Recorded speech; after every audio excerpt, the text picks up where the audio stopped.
Hydrangeas are a classic shrub that can bring a lot of wow power to some of those shady parts of your garden. But you know, to get the most visual impact out of them, you have to think about how to prune them in late winter and early spring.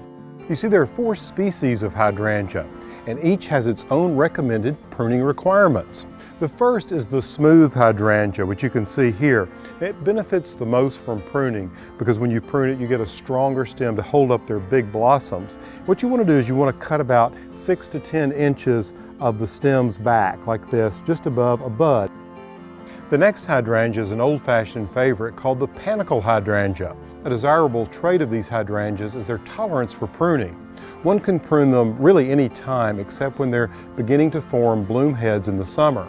The panicle hydrangea is one that can actually be grown into a tree form. When pruning, you want to cut these back to 2 buds above the base of the flower stem. Now for the third variety. This is a beautiful North American native called oakleaf hydrangea. You want to prune it after it flowers. Little pruning is really needed here, however. I typically just prune out the weak or winter damaged stems in the early spring.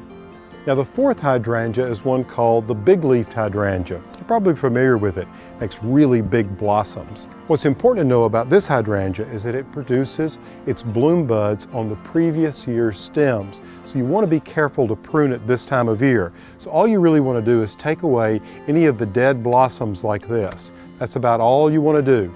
Any major pruning, you should save it until after it has flowered and do it immediately.